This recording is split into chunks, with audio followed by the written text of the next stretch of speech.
Welcome to National Parks Traveler, where we explore the national parks and the issues that involve them. When unprecedented flooding roars through a national park, shredding major roads that access that park, it rightfully could be pointed to as the top story in the national park system. And while Yellowstone National Park was that park, not only the flooding, but the lack of any human casualties and the relatively rapid recovery rank that story as arguably the top one in the national park system in 2022. But that wasn't the only major story that came out of the parks this year. This is Kurt Repenchek, your host at the National Parks Traveler. Today we're looking back at some of the top stories across the national park system in 2022. To help me identify them, I've asked Kristen Brengel, the National Parks Conservation Association's Senior Vice President for Government Affairs, and Mike Murray, Chair of the Coalition to Protect America's National Parks, to join me. I'll be back in a minute with Kristen and Mike. The Blue Ridge Parkway Foundation is the primary nonprofit fundraising partner for the Blue Ridge Parkway. It is made up of people who have a deep love for this majestic road and want to ensure that its natural beauty and the experiences it offers endure for generations to come. Show your appreciation at brpfoundation.org. An attitude of gratitude can improve the way you manage your money. Enroll in Credit Score for free with Interior Federal Credit Union's digital banking and get started. Staying on top of your credit has never been easier. Join today to experience the benefits for yourself. Membership is required. Interior Federal Credit Union, federally insured by NCUA. Washington State is graced with 3 spectacular national parks, each different and special in their own unique ways. As the official nonprofit partner and the only philanthropic organization dedicated exclusively to supporting these parks through charitable contributions, Washington's National Park Fund has a mission to raise private support to deepen everyone's love for, understanding of, and experiences in Mount Rainier, North Cascades, and Olympic National Parks. Share your passion for these parks at WNPF.org. Welcome back to The Traveler, Mike and Kristen. For having us. Yeah, thank you. Good to be here. It's great to connect after it's been about 6 weeks or so since we last talked, and we agreed that it'd be a good move to come back at the end of the year and kind of look back across 2022 and how the National Park System and the National Park Service have fared over the past 12 months. And you know, my pick for the top story of the year, obviously, was Yellowstone National Park and the historic flooding that roared through there in June. Just mind-boggling to look at the damage to the north entrance road and the northeast entrance road, and to appreciate that there were no fatalities associated with that event. I mean, June in Yellowstone National Park, you've got tens of thousands of visitors there, maybe hundreds of thousands, and it was just amazing. What do you guys think? I mean, what was the biggest story of the year in the national park system? Mike?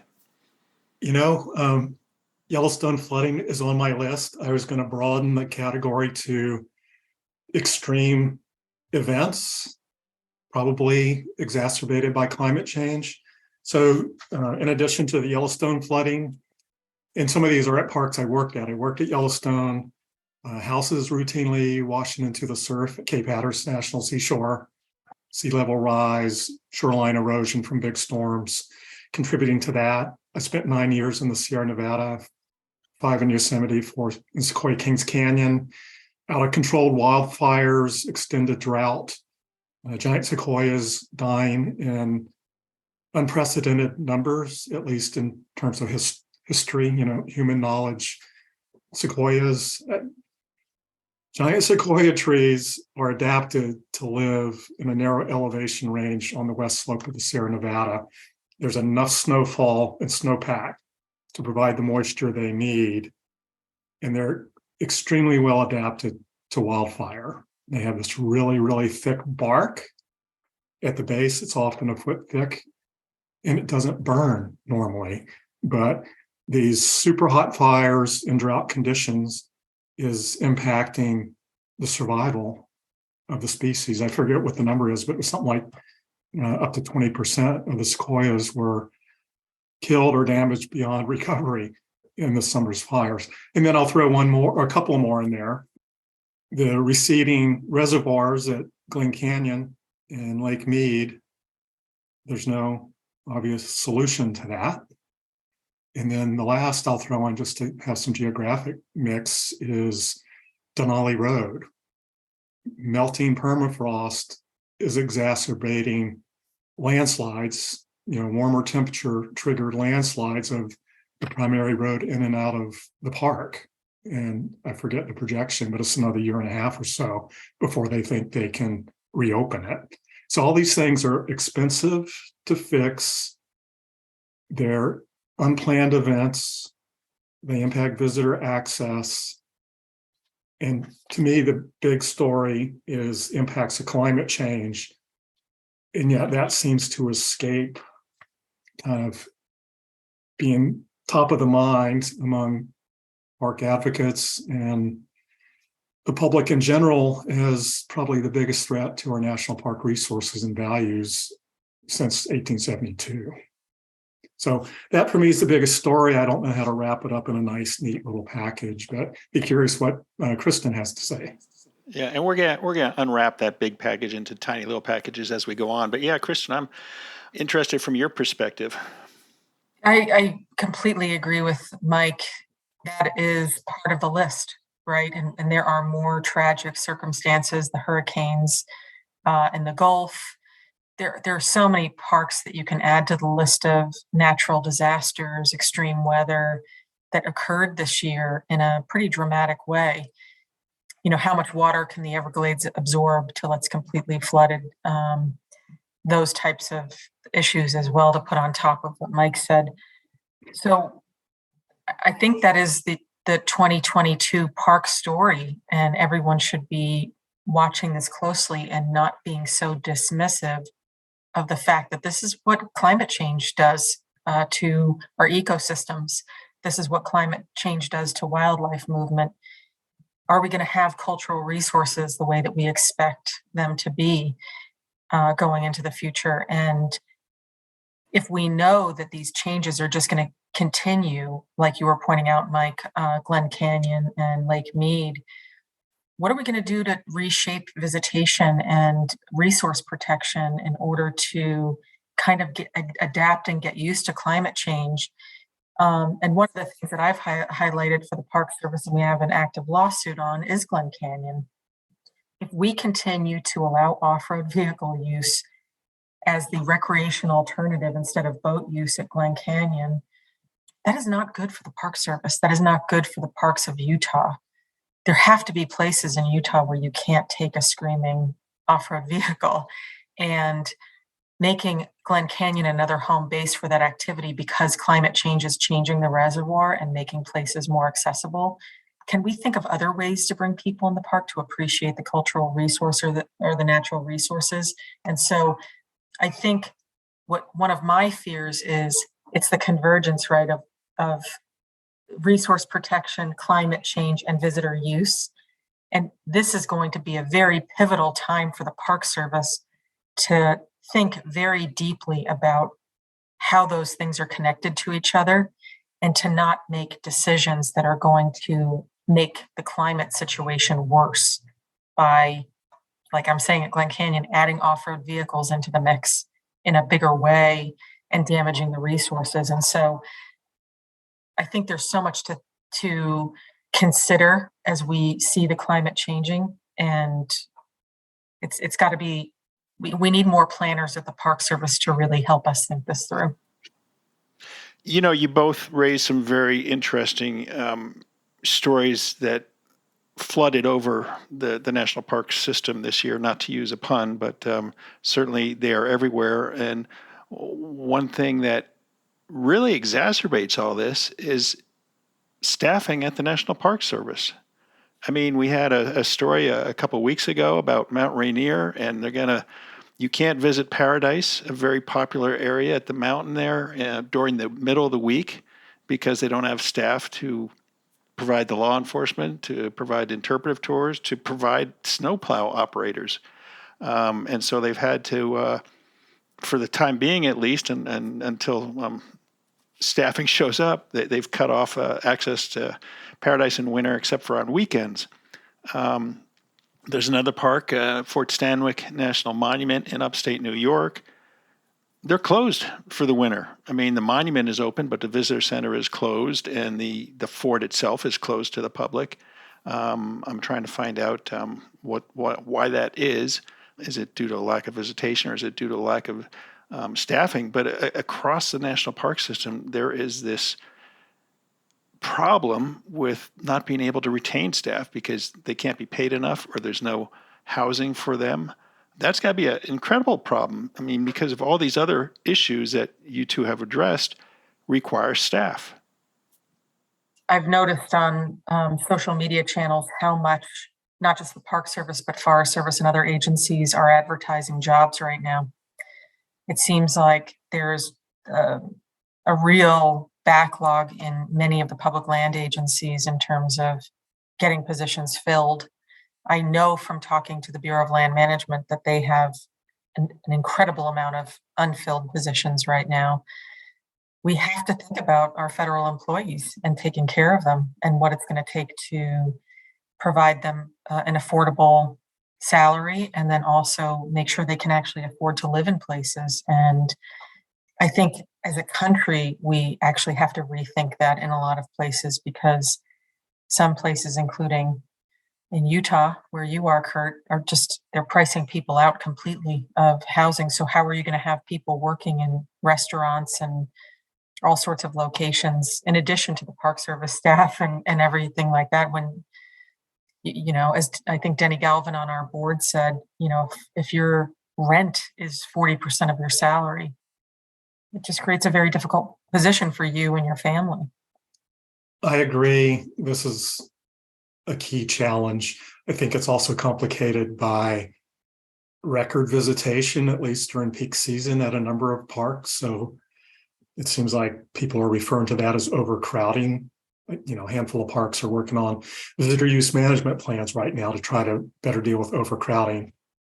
But from what I've seen, my experience has been whenever you implement a measure to deal with overcrowding, whether it's a shuttle system, timed entry reservation, you name it, it usually takes more staffing, and that's compounds the staffing problem.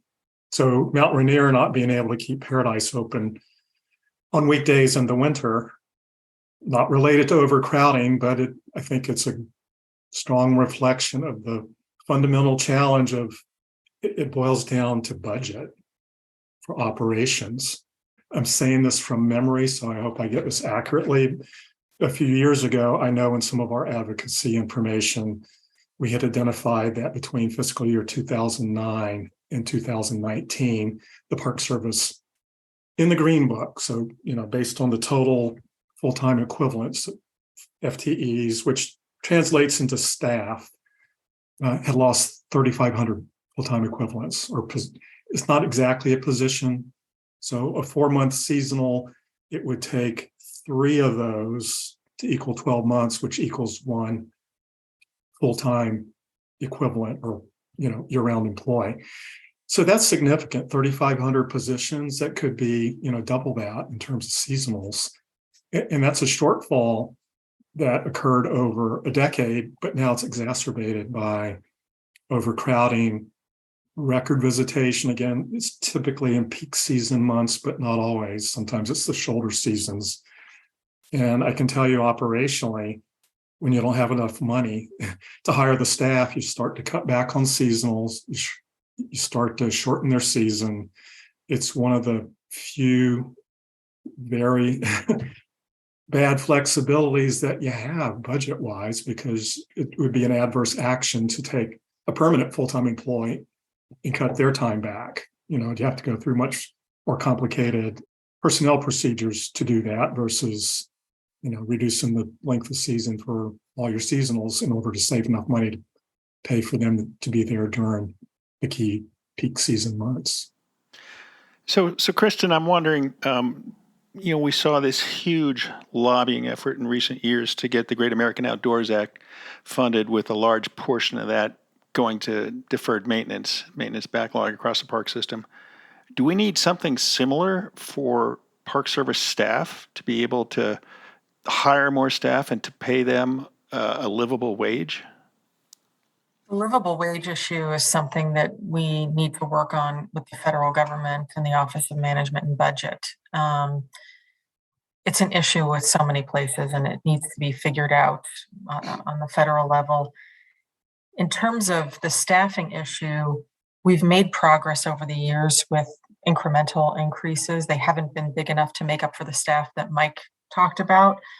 But for instance, this year, the House and Senate, in their appropriations bills, each had about a 10% increase for the operational side of the National Park Service, which would result in, I think we calculated about 1,500 more staff, if I'm correct. Unfortunately, Congress right now, or I shouldn't say that, but Congress is debating these bills and figuring out how much is going to go towards the Park Service. And so the result will likely be a smaller amount of money for the Park Service in this bill.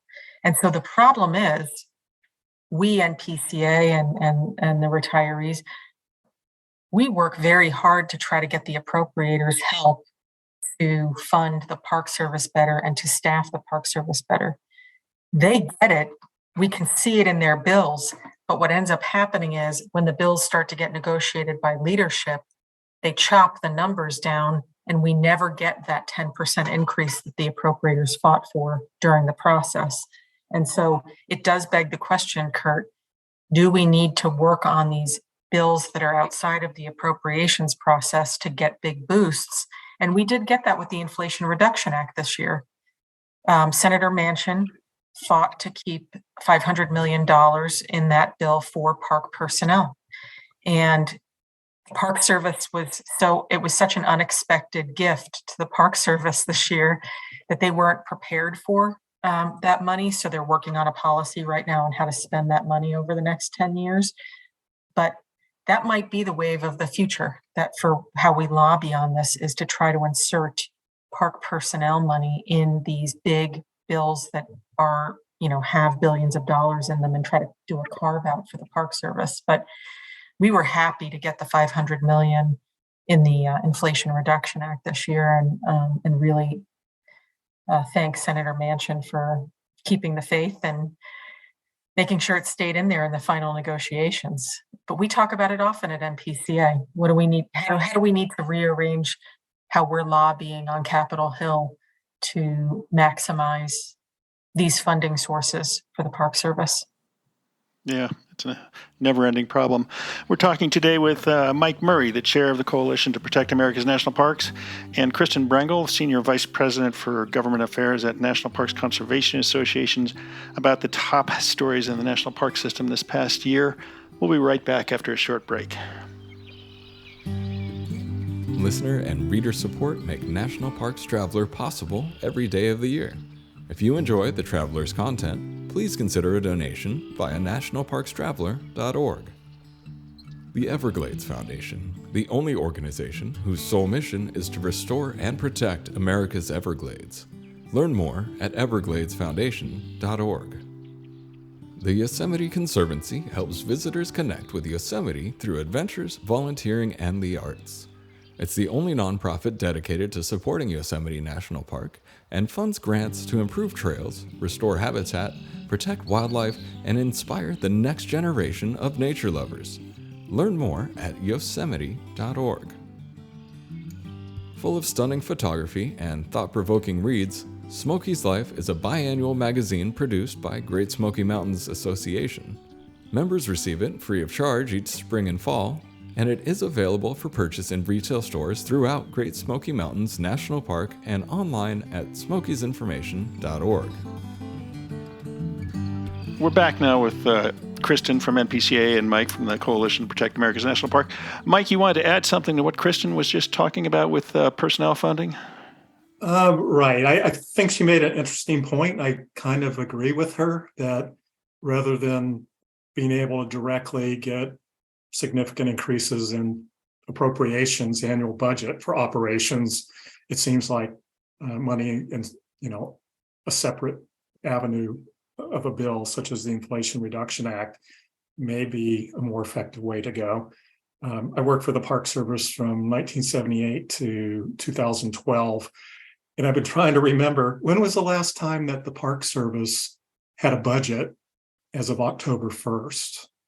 And I did some research, and I'm not quite sure about the Park Service, but the last time that Congress passed all the budget bills by October 1st was fiscal year 1997. And then it was the fourth time in the previous 20 years that it had been done. So continuing resolutions are the norm every year.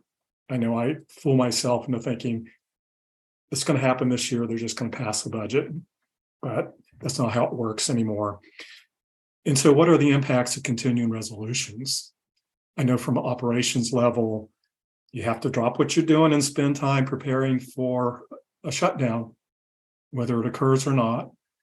There's delays in purchasing supplies, equipment. There's delayed contracts and grants. There's delayed hiring, et cetera. In fact, in 2018, the Government Accountability Office did a study of the impacts of continuing resolutions, and they documented a number of these.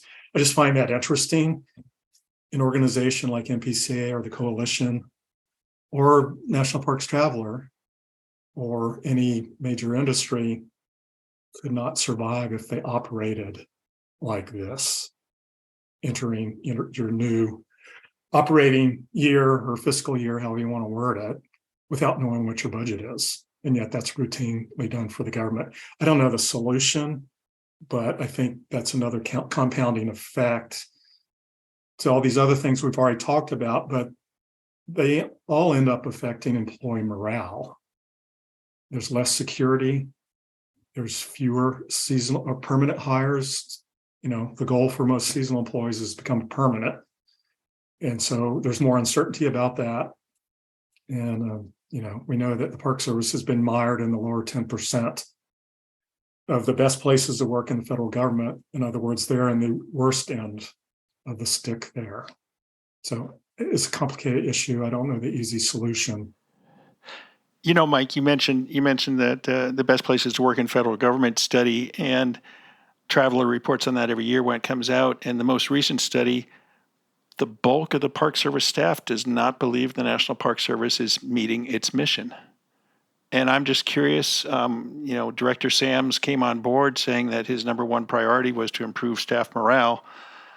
Are you guys hearing anything? I mean, we've tried to reach out and get a conversation going with the director, but so far they've refused to do that. I'm just wondering what you're hearing in terms of, is he having any success in bolstering employee morale?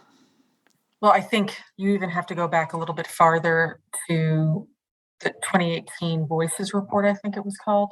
Yeah. Where staff, women, LGBTQ plus, BIPOC, so many folks feeling like the culture continues to be, dominated, a dominant male, white male, predominantly culture, militaristic still, and don't really see how they fit into the picture and feel like they have to act differently when they come to work and can't be themselves.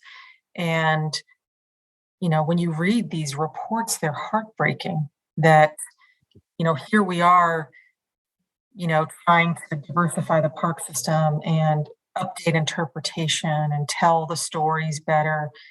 Yet the Park Service staff feel defeated in many places. They feel like those are the very stories, their own lives. They can't represent who they are when they show up to work. And, it's so hard to hear that, but let's not try to quiet those voices and let's lift them up and address some of these issues. What we've seen in terms of the hiring of even certain staff people within the Park Service, things aren't really changing at a rapid enough pace when we're talking here. And we're still seeing it's the same system that we've seen for decades. And we need to sort of, there's got to be a break somewhere when someone has to come in and really take this on as a huge issue. And from what I gather at the assistant secretary's level, I know that Shannon Estenos has been working on improving the HR system at the Park Service. I know she really wanted to take that on. I don't know where the progress is on that right now, but this has to be someone's full-time job to really take this on and not be collateral to whatever their other duties are. And so it has to change. We have to make sure the Park Service looks like the rest of America and that people feel like they can break into management positions and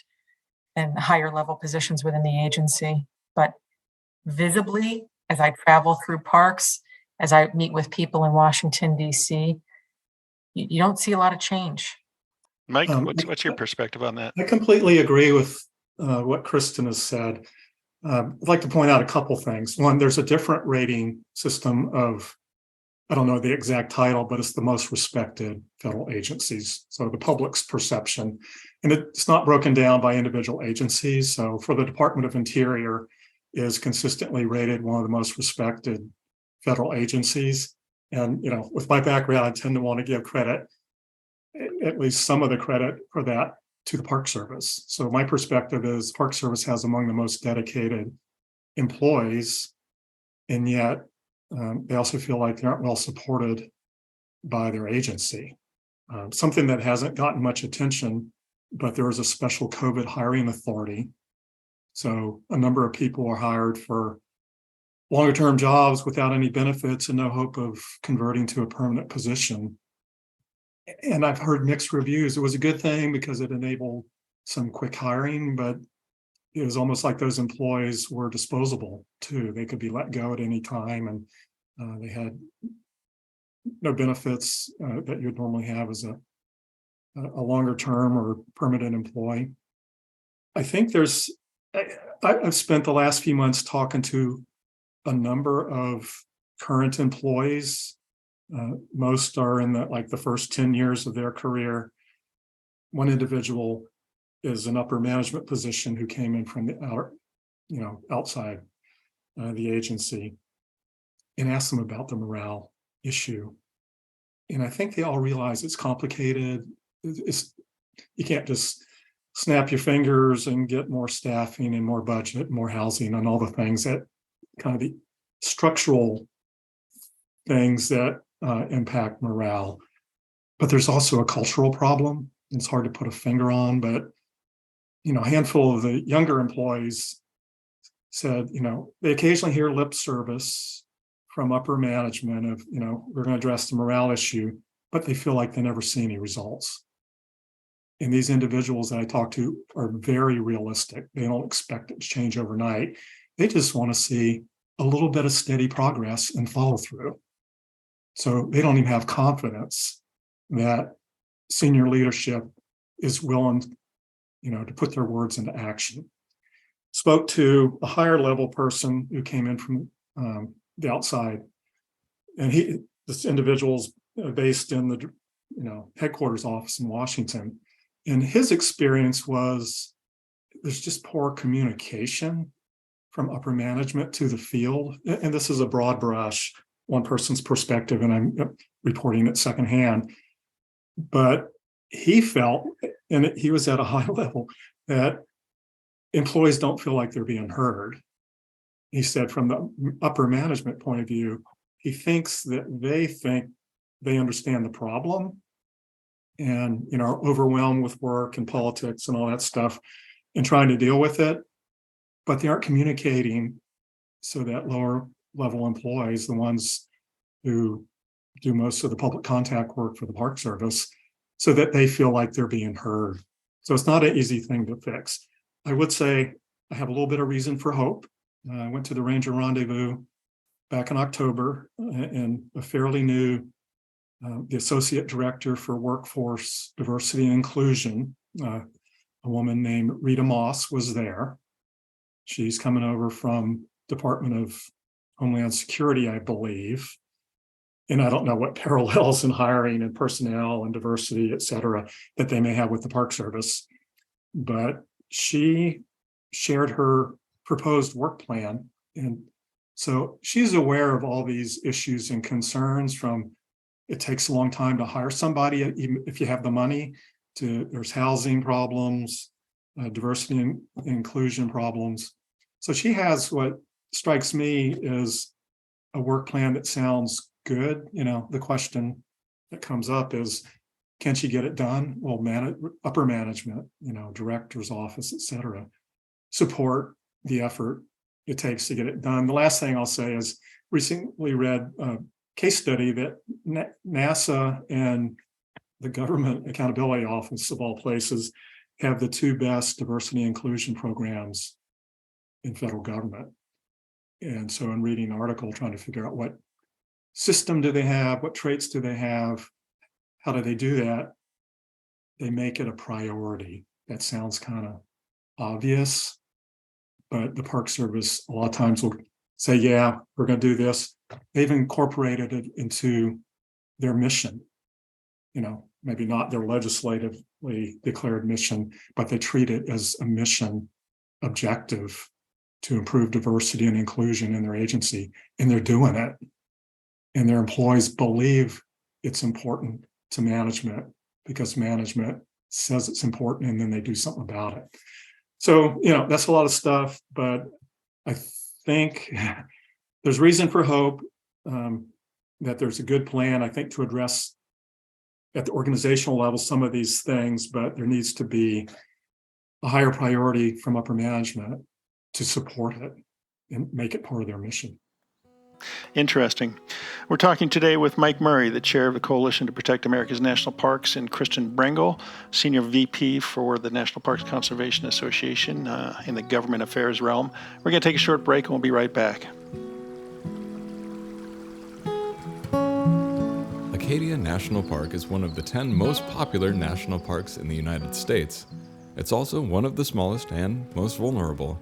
That's why Friends of Acadia exists. Friends of Acadia is an independent organization of passionate people inspiring those who love this magnificent park to make a real and lasting difference for Acadia. You can make a difference at friendsofacadia.org. The Grand Teton National Park Foundation is a private, nonprofit organization that supports projects that protect and enhance Grand Teton National Park's cultural, historic, and natural resources. By funding initiatives that go beyond what the National Park Service could accomplish on its own, foundation donors improve the visitor experience and provide benefits to the national park system for decades to come. You can see their successes at gtnpf.org. Whether it be strategy, business planning, change management, or development, executive search, or diversity planning, Potrero Group is here to help. They mix a depth of experience in the parks and land space with a breadth of best practices from other industries. For more information or to schedule a preliminary conversation, go to potrerogroup.com. Potrero group.com.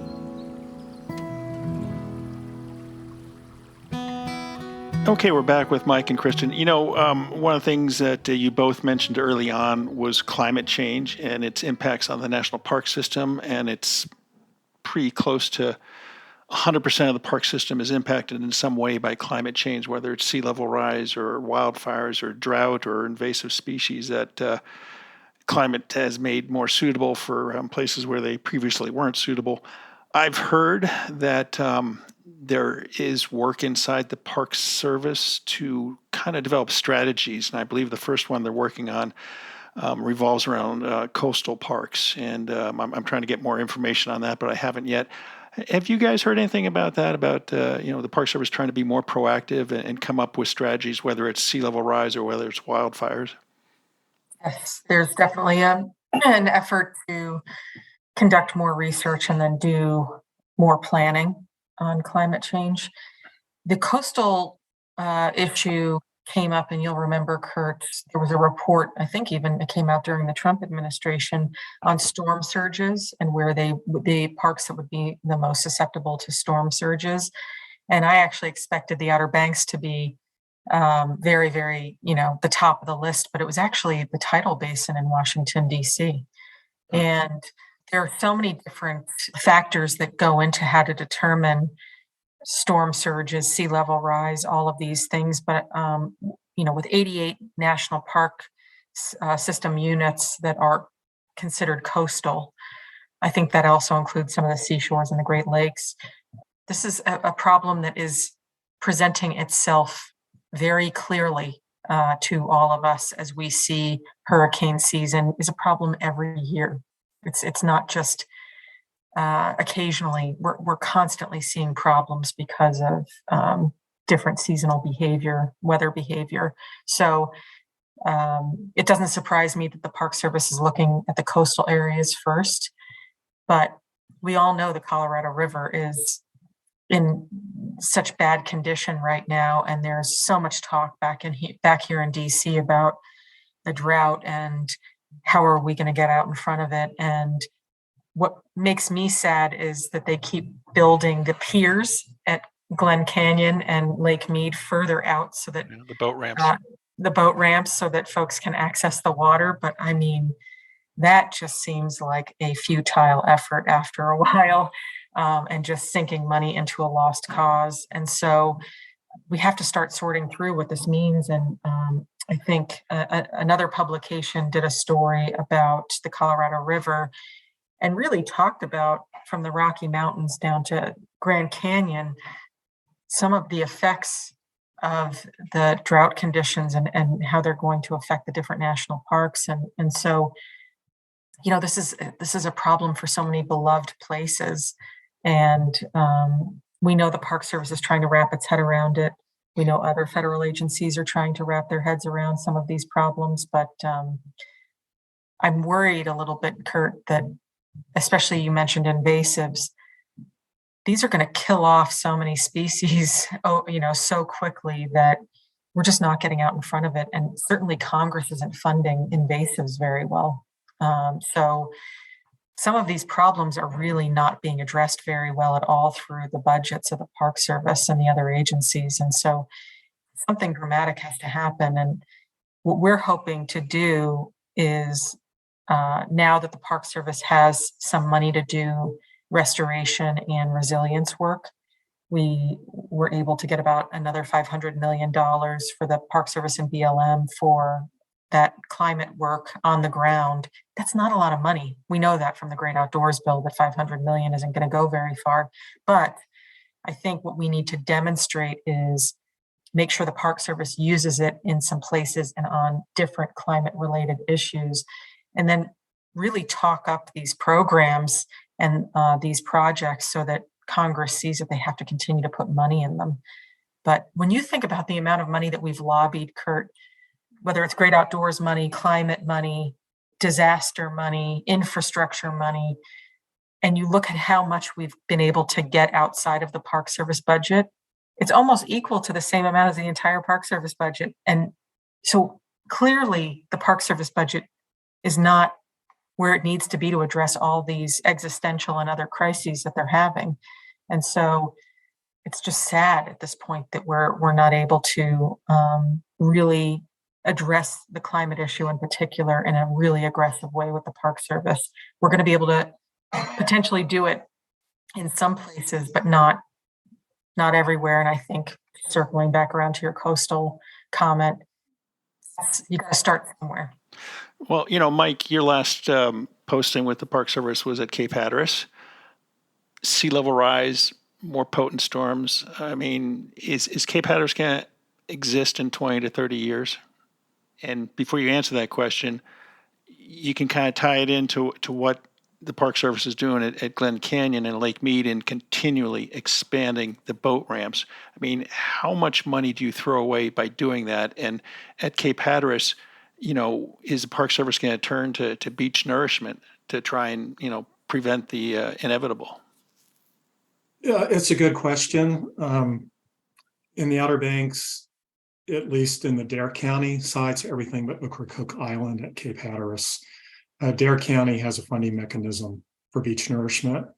And so for a number of years now, including when I was still there, they are able to fund regular beach nourishment. And once you become dependent on beach nourishment in an area that's got a very active surf erosion problem, it's perpetual. It's forever. It costs tens of millions every time you do it, but they have a fund source. And they take part of the lodging tax. So whether you stay in a motel or rent a cottage, there's a tax, and a portion of that they call the sand tax. And that is like the local portion, and the state has a matching fund to ensure beach nourishment forever. Now, is that a good thing? It's complicated. Sea turtles don't like to nest in recently nourished beaches. It doesn't have the same kind of grain of sand and same density, compaction as a normal beach. As we're seeing on Hatteras Island, as the beach erodes more, it's interesting that the park boundary on the islands, Hatteras Island, Ocracoke, is generally the mean high water mark. So as the shoreline erodes, the park boundary, which used to be the beach, up to the dune line, the way a visitor would see it, but now it's gone into the village. And so that complicates things politically. Some people with great foresight decided to move Cape Hatteras Light in 1999. And when I was there, we moved a couple more historic structures. I think, one of the most practical strategies in dealing with sea level rise in low elevation coastal areas is retreat. But when the shoreline erodes into one of the 7 villages on Hatteras, they have nowhere to retreat to. So anyway, it's just going to be an expensive game and depends on frequency and intensity of big storms. Sometimes a big storm may cut a hole in the island or wipe out a good part of a village, and other times beach nourishment, which takes a couple of years to plan and then another full year to implement. Beach nourishment may keep the beaches there long enough that it's decades or somebody's length of a lifetime before something major happens. It's hard to predict. I do want to say that the Park Service for a number of years has had a very effective technical staff in what's called the Climate Response Program Office. They were kind of constrained considerably under the previous administration. So funding for research was reduced. There were allegations of censorship of terminology used in reports. So anthropomorphic climate change caused by burning of fossil fuels, attributable to man, were not allowed.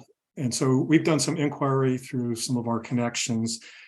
And it sounds like the Climate Response Program is trying to get back up and running to where they were, 5 years ago, 6 years ago. So they need funding because they coordinate a lot of the research. And there's places I'd never even think of that are more at risk to climate change than anywhere in the continental US, American Samoa, Guam. There are park units there that the islands are on may disappear at some point. So they prioritize the research. There's quite a bit of coastal park research, but climate impacts are everywhere. Sierra Nevada, Northern Rockies, Colorado River Basin, Alaska. I just talked to a colleague who lives in Anchorage last night, and they're winding up the wettest year in recorded history. And it's not so much a lot of snow. They've gotten a lot of snow. They're getting a foot right now, I guess. But they get so much rain, and it's the whole issue of warmer air can hold more moisture. So that's what it boils down to. And I lived in the Florida Keys, so I know about warm air and moisture.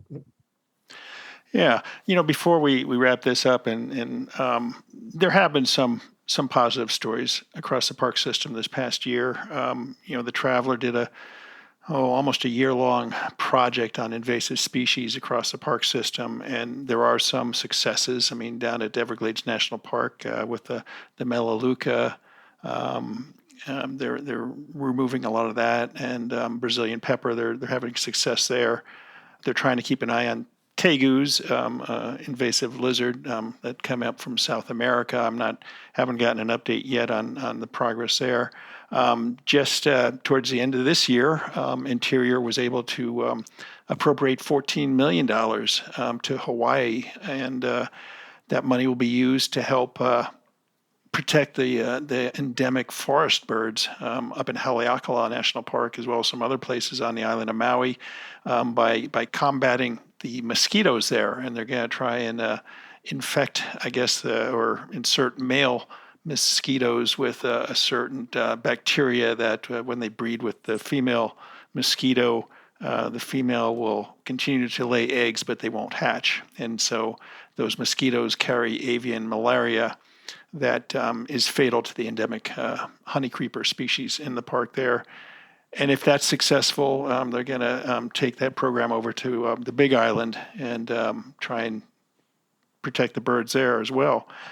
Talking about the Big Island, Mauna Loa erupted for the first time in 40 years. And fortunately, because it's a shield volcano, it doesn't erupt with nasty lahars coming down and wiping out communities or tossing boulders 5 miles or whatnot. And where it is inside the national park, it's been more of a incredible earth science, not experiment, but for geologists and volcanologists to watch, and certainly it's been a big attraction to visitors. And I know my son and his wife recently moved to Hawaii, and they've kind of enjoyed watching the glow from the Hilo side of the park. So it's not a bad story. It's an interesting story. There must be some other good stories across the national parks. And to stick out in your mind, Kristen?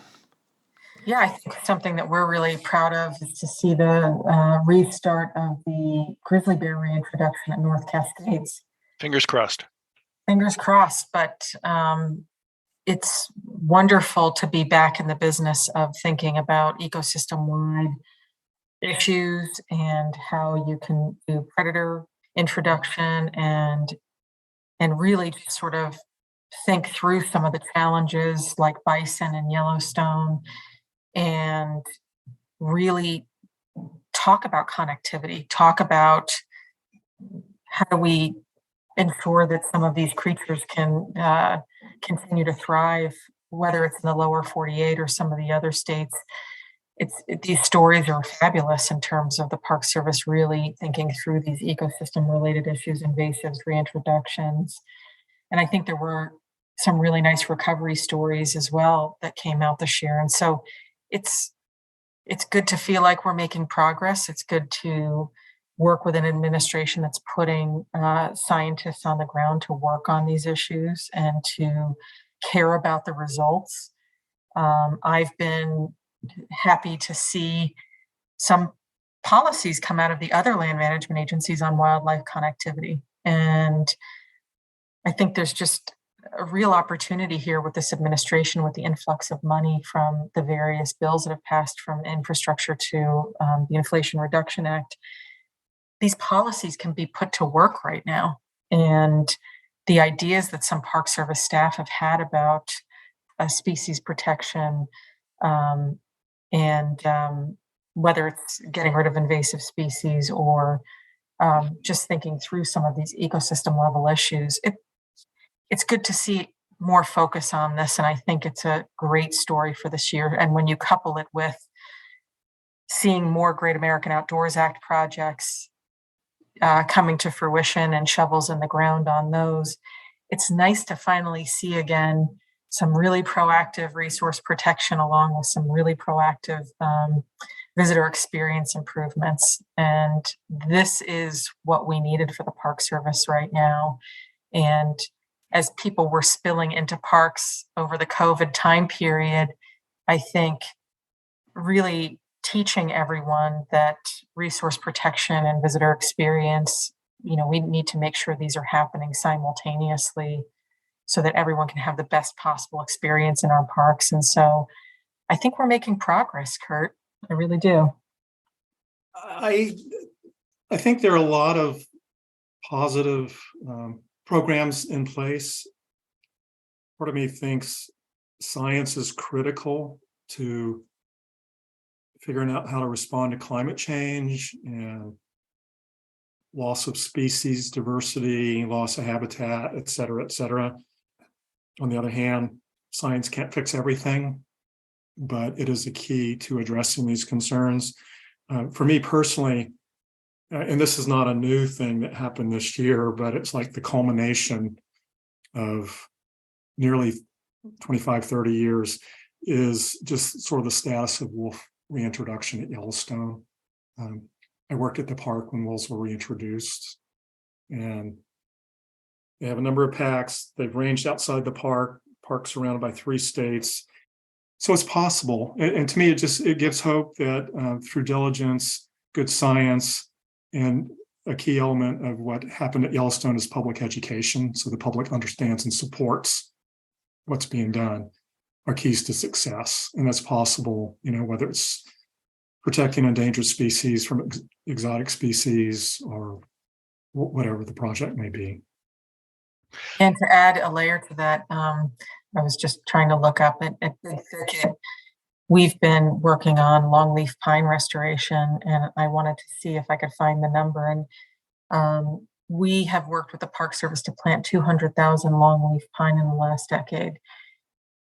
Continuing to see these kinds of programs and have longevity, it's just amazing and wonderful and will restore habitat. And so, continuing to see the support for these types of efforts is hopefully will continue to be part of the future of the Park Service. And I think we'd be remiss if we didn't point to the many units of the national park system that are not called Yellowstone or Grand Canyon or Yosemite, and the dedicated staff at those places and the unique stories that they all have to tell. I mean, I got out to quite a few national parks this year, not as many as you, Kristen, probably not as many as Mike either, but, going to the Fort Larneds and the Tallgrass Prairies and Bandeliers and Valles Caldera, they all have such wonderful stories and beautiful landscapes and great staff to interpret these places. And certainly I would point to those places as positive stories for 2022. Yeah, I try to bring my kids to Fort McHenry as much as possible because we don't live very far from it. And I brought my nephew for the first time out there over Thanksgiving. And even he's from, he lived in Colorado and is now in Ohio. And, just to think that you're in Baltimore and you're in this beautifully protected and preserved fort, and his jaw just dropped. And the staff are so dedicated, and these places are very well preserved. And you see it as they talk to you about the Star Spangled Banner, and they talk about the War of 1812, and it's done very enthusiastically. I've been to Fort McHenry so many times, and the tour is never. It's always awesome. It never disappoints, and so big shout out to all the Park Service staff who just come to work every day so dedicated and provide every kid an awesome experience when they get there. And my kids feel like they're starting to memorize the story of Fort McHenry, so they try to tell it back to the Park Service staff. So kudos to them for just doing a phenomenal job. But agree, Kurt, that we need to make sure that we're sending some love to the smaller parks and their staff that do an amazing job. I totally agree. I have to admit, I'm a huge fan of the national park system, which, may figure, but pre-COVID, I made a couple of cross-country trips out west to do a volunteer stint at Yellowstone at the Museum of the National Park Ranger. So 2 summers, 4 or 5 years ago, drove cross-country. I made a point of getting off the highway and visiting every smaller unit of the national park system I could visit. And every one of them was fascinating. The staff, the interpreters were incredible. And it made me appreciate even more how rich the diversity is within the national park system. And there's still stories that are untold or sort of gaps in coverage in terms of historical and cultural aspects of our nation's history that don't have a park dedicated to that yet, but there's so many wonderful places to visit. It really is kind of a lifetime experience for me to visit. I probably saw maybe 20 parks I'd never been to, and it was wonderful. Well, Mike and Kristen, it's been an interesting conversation, and we didn't cover all of it. I mean, there's a lot of news, good news and bad news across the national park system this past year. The air tour management plans and how they're going forward. It'll be interesting to see how they play out. Devil's Hole pupfish, incredible population boom there this year at Death Valley National Park. That's a positive story. And there's many, many other stories. We're going to have to revisit in another couple months when the Park Service sits down with the appropriators in Congress to see how much more money they can get, because there are so many issues that need to be dealt with, from climate change impacts to the staffing impacts to so many different impacts that I can't even name them all, that require more money if we're going to properly take care of the national park system. And I just want to say, I think you're listing out a bunch of things, Kurt, that we want to make sure the public is really engaged in moving forward on the Park Service, on the Park Service's challenges, and also the very good things that they're working on, and that the agency feels supported moving forward on them. But we're about to change hands in Congress, and I think it's important for everyone listening to understand that there are going to be more views expressed in Congress next year. And we're going to hear quite a bit about mining outside of parks, and we're going to hear about renewables, and we're going to hear about visitation challenges from many perspectives. And we are going to really need the parks community to be active going into next year, because these are going to be some tough conversations that we're going to have about the challenges moving forward in order to fully address climate change and where parks fit into that puzzle.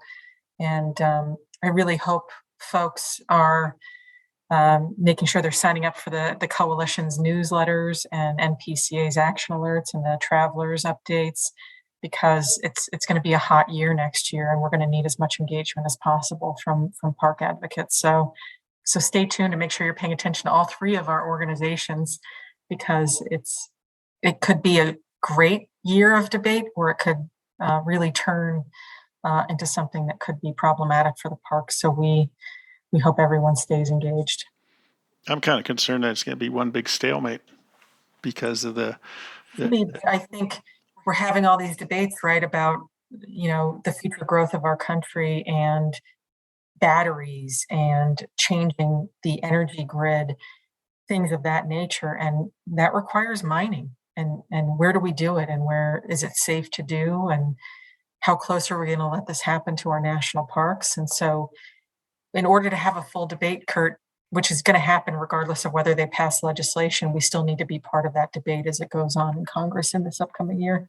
No, absolutely. But a lot of these issues, as we've discussed over the past hour, the Park Service needs more staff. They need more funding to pay for that staff, to pay for maintaining the parks. I mean, Mike, how do you stay positive going forward?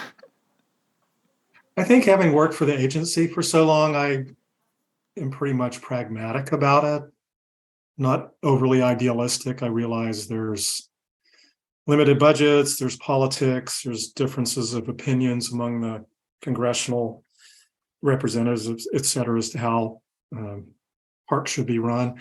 But I try to stay optimistic, because I think national parks resonate with everyone, regardless of their political party.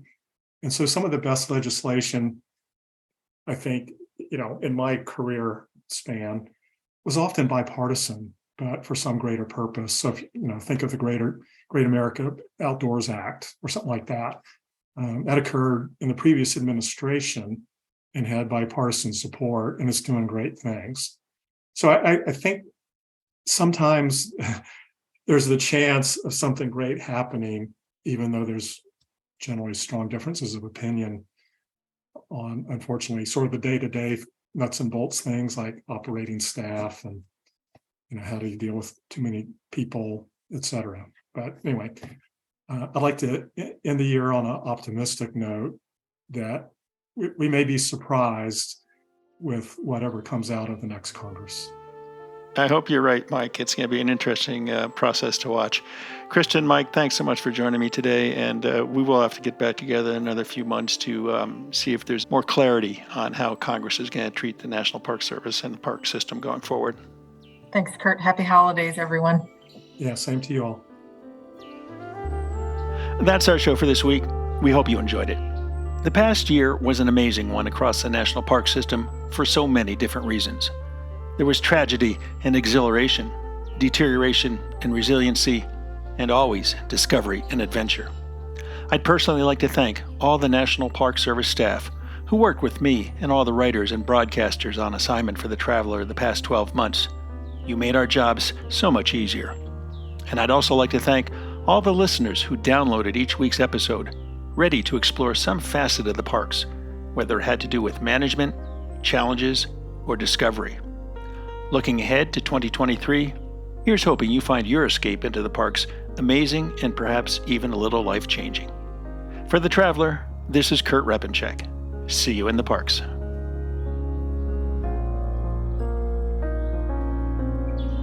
The composers and musicians at Orange Tree Productions have created a unique collection known as the National Park Series that has grown to include more than 30 CD titles.